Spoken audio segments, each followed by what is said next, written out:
Hi, I'm Tim Allen, and I'm here with Kristin Davis. Look at this. And we're here on Moviefone.com. It's part of an AOL family of entertainment for you. And we're going to go and interview each other with questions on the screen, just so you can know what's happening about the new movie that we're in. It's The Shaggy Dog. And I'm going to start with the first question. From Tamara Palmer from Birmingham, Michigan, which is where I went to high school. Which aspects of your character in Shaggy Dog do you identify most? Loving the dog, because I'm a dog person. Mm-hmm. And you're a cute dog. Of course, I don't know that you're the dog, you know, but I love the dog, Cole. That's the part I think I identify with most. And I like you when you're kind of the dog, you know, like when you're sleeping on my feet and stuff. I love those scenes. Yeah. That was cute. I enjoyed sleeping on her feet also. All right, this is from Candace McKibben from Salmon Arm, British Columbia. Wow. How difficult was preparing to play a dog, Tim? Not at all, because I'm also a dog person, but I have to admit that I own a cat. And then for dog people, that's probably a no-no, but I've had dogs since I was a kid, and my brothers, there's a big family, there's 9 of us. We spent most of our time, I think annoying the dog would be the best way of saying it, but mimicking his behavior. So this was, yeah, this was not hard for me. I love, and then putting my thoughts in what I think the dog is saying. I love dogs watching you do anything, because I don't know what it is they're thinking. Right. Especially getting dressed. Right. Dog watches you, the cat watches me. It's true. And they're going, God, I'm already dressed. The cat and dog are already wearing everything they're going to do. I think they're thinking, where are they going and are they going to take me? That or is there food anywhere near the clothing? Absolutely. Is there food in the pocket? Yeah, is something going on? Is there some food product involved? Yes, I have a question that's not up yet, but I'm going to ask you anyway. When you went to do the voiceover, you know, later on, did you change it? Did you ad-lib? Yeah. How much? Well, a lot of it was when we got to see the behavior. Yeah. Then I get to you adapted it. That's what I thought. Because when I saw it, I was like, I don't remember this stuff from the script. No. But that's the part that works really well. We got better and better, because I said we had good writers and we had a good script to start with. And then Cole, the dog that we used, was fabulous. He was actually better than the mechanical one. I don't think we used at all, because Cole was so good. Okay, look, I have a new question for you. From Shannon Armstrong from San Diego. Yes? Of all the family films in Disney's library, why did you want to remake this one?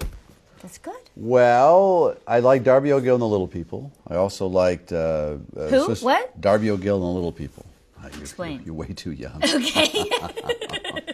I saw there's a bunch in the archives that I really like that I don't so much as like redoing them. I like the idea. I don't like the word redo, because I said we reinvent we use their idea and reinvent. And Swiss Family Robinson, which is also I know that one. That's being done. So that was already in motion. And Shaggy Dog was the first one that I saw as a kid that changed my life. I mean, I went in. This is guy turned into a dog. I don't know what it was about it, but you look at it now. They really, literally had a broomstick with cotton on it as a dog's hand coming into the frame. Really? They had about $11 for special effects. I've never seen it. Yeah, it would be interesting for you to see it after seeing this. I want to see it now, yeah. But it motivated me, because I remember when I saw it at the Esquire Theater in Denver, Colorado. It was wait in line, kids wait in line. There was a huge thing, Disney film, and it was a guy turns into a dog. It left their Flubber and all that series of movies from Disney were just amazing. How cool was Hawaii? It was the best. Yeah. We ended early and under budget, so that the studio said we could go finish the movie instead of in a scripted piece.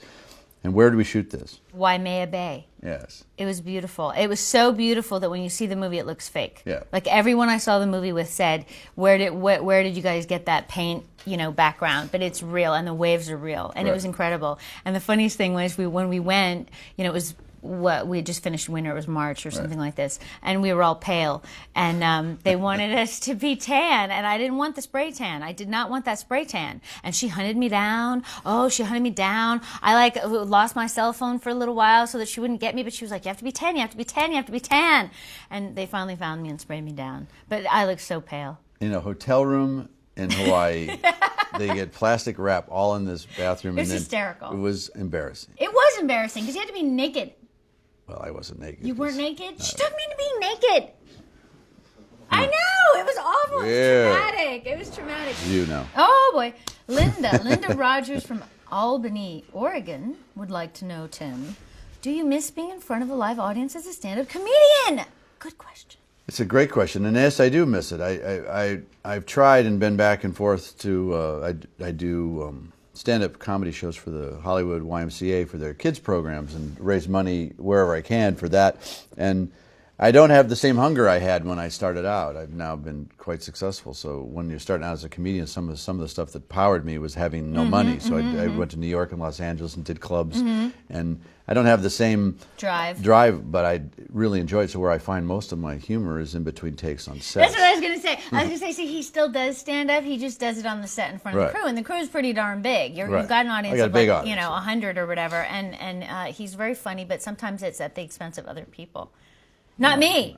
Who did I do? You know. But it's fun. Oh, boy, look at the time. No, I didn't mean that in a bad way, but I mean it's funny. It keeps all of us quite entertained. Right, good. It's a nice day at work. Is it hot? Or is it oh, baby, I'm sorry. Was I too honest? This is for me. No, it was great. Okay. This is from William James from Tallahassee, Florida. What is your favorite guilty pleasure movie? Guilty pleasure. And we don't mean a bomb shaka bomb bomb, one of those. Yeah, I'm not into those. The first thing that came to my head, though, it wouldn't be guilty pleasure. I love Groundhog's Day. I could watch it over and over and over and over and over and over and over. Exactly. Thank you. And you can watch it over and over. Exactly. We get it. Wait, help me, Tim. What would be a guilty pleasure? Valley of the Dolls. Oh, nice. That's a good one. That's nice. And it's like over the top and bizarre, and it stands the test of time, I have to say, in its strange camp appeal. Good one. Thank you. Wow. Woo. What's your Unscripted? What's your favorite guilty pleasure movie? I like that question. Oh God, I like Earth versus Flying Saucers, that sort of stuff. I like 50s. Like Galaxy Quest. Is that why you did Galaxy Quest? That was a good movie. Oh, that just was on TBS, Turner Broadcast. I'm on TBS too. I know. Because they did advertisements. It was a weird night last night. Was it? Yeah. I love that movie. I love you in that movie. Yeah, that was. But to say guilty pleasures watching. Right. I like shoot 'em up stuff. Like really, Charles Bronson. The Vengeance is Mine. That's you don't know who you're messing with. That sort of stuff. I also like Patrick Swayze stuff. Like I really like. I think Roadhouse or some weird thing. No. Next of Kin. I've never even heard of that. Oh, he's from Tennessee, and he's a Chicago cop, and he's married to Patrick Swayze. Patrick Swayze, okay. Married to she was in Paul Wright. Oh, she's great, and she was in The Good as It Gets. Helen Hunt. I think she's in this movie with Patrick Swayze that I never heard of. And the line that I love is, "You ain't seen trouble, but it's coming." from Josie Bennett from Scarsdale, New York, which is real near here because we're shooting this in New York. Was Tim a prankster on the set? Prankster. You know, prankster wouldn't be the word I would think of because prankster kind of implies like setup, pranks, whatever. No, he's a jokester. But you remember your really funny thing. If I tell it, it's not going to be that funny. But Tim does really funny things on the set. Like he's never been on a set before, where he'll like bump into the boom with his head. Like there'll be like a big crane, and he'll be like bonk and fall down. And it doesn't sound funny, but every time you do it, everybody always thinks it's real, and they'll go, that's funny to watch. The whole crew's like, Tim, the leading man, the movie. Over and over again. He does, and it works every time. It works every time. You got to find a piece of metal and a Swiss crane. It's one of these big things. And it makes a loud spot noise. Right in the middle of it. It goes thoink. It's true. Oh, God. And every time, and you're watching the crew go, that's the funny part. Gabby Porter from Naples, Florida. Which scene was the most fun to shoot? Knocking the old lady out of frame, always good. People love that. Always good to take a woman out. It's always good, especially if there's a walker involved. Always good to take a woman out. But I took a drink out of a sprinkler, and I got to come through a hedge really fast, jump, and I slid on this grass. It's and funny. Of course, I acted just like a Hollywood star because this sprinkler comes up, and I'm eating it like a dog, and I said, "Now this is Avion, right?" And I got the guy in the truck that puts the water in there to really think that I was serious. And he was trying to think about how much it would cost to pump Avion through that pump. And I said, "No, I just want to make sure it's not, gray water." But I'm sure it was. What you go through for your art. Finish this sentence. Oh. The 3 things I love about movies are. I love to escape, and I think even if you're in a movie, you get to escape, and if you're watching a movie, you get to escape. And I like to be dressed up in clothes. Which sounds strange, but Yes, even it like does. for our movie, I have a really nice wardrobe. Yeah, you do. Didn't you like my wardrobe? But you fit in clothes pretty well anyway. You're sweet. dealing You're with sweet. You're sweet. And what would be the third thing? I think all the people that you meet, because like I would never have probably gotten to meet you in life, and I didn't know Tim before, and Tim is a joy. Thank you. You're welcome. Now I get to ask you that.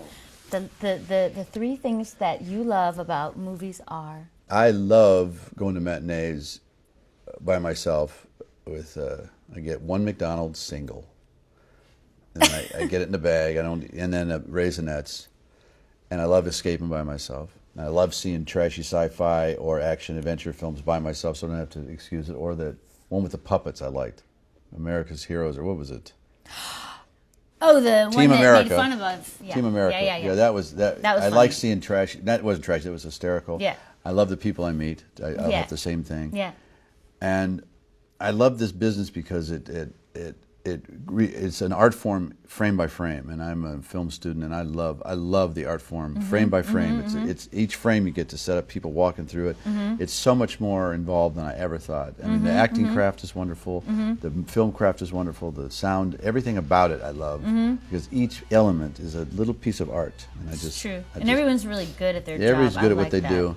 And then it's free craft service. So there's always a thing there, except when you work for AOL, because I see no food. I want to thank Moviefone for letting us be here. Thanks, Moviefone. Thanks, Moviefone. Is that a guy named Bob Moviefone? Edward Moviefone? I suppose they just. It's that deep voice, isn't it? That dude, Moviefone. Yeah. But anyway, Excellent. thank you all for listening to us and Yes, watching us, yes. and we'll see you next time.